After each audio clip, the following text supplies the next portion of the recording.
Dear students, நாம இன்னைக்கு பார்க்க போறது எலக்ட்ரிக் டைபோல்னா என்ன, டைபோல் மொமெண்ட்னா என்ன அப்படின்னு சொல்லி பார்க்க போறோம். ஆக்சுவலா எலக்ட்ரிக் டைபோல் அப்படிங்கிறது என்னன்னா, ஜஸ்ட் நமக்கு நேச்சர்ல இருக்கக்கூடிய ஒன் ஆஃப் த அரேஞ்ச்மெண்ட் தான் நம்ம எலக்ட்ரிக் டைபோல் அப்படின்னு சொல்றோம். என்ன மாதிரியான அரேஞ்ச்மெண்ட் அப்படிங்கிறத நம்ம இங்க பார்க்க போறோம். பாருங்க, two equal and opposite charges எடுத்துக்க போறோம். பாருங்களேன், ஃபர்ஸ்ட் ஒரு நெகட்டிவ் சார்ஜ் எடுத்தாச்சு, தென் பாசிட்டிவ் சார்ஜ் எடுத்தாச்சு. ஸோ இந்த ரெண்டுமே பாருங்க, two equal but opposite charges. Now both are separated by a very small distance. இந்த அரேஞ்ச்மெண்ட்டுக்கு நம்ம எலக்ட்ரிக் டைபோல் அப்படின்னு சொல்லுவோம். இதுக்கு நம்ம பெஸ்ட் எக்ஸாம்பிளா எதை சொல்லலாம் அப்படின்னம்னா HCl, then H2O.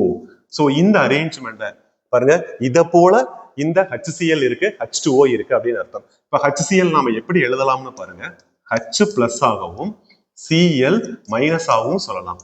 ஆக்சுவலா இந்த ரெண்டும் பாருங்களேன், இந்த ரெண்டும் HCl அப்படிங்கிறது என்ன, மாலிகூல். இந்த மாலிகூல்ல H பிளஸ் Cl மைனஸ்.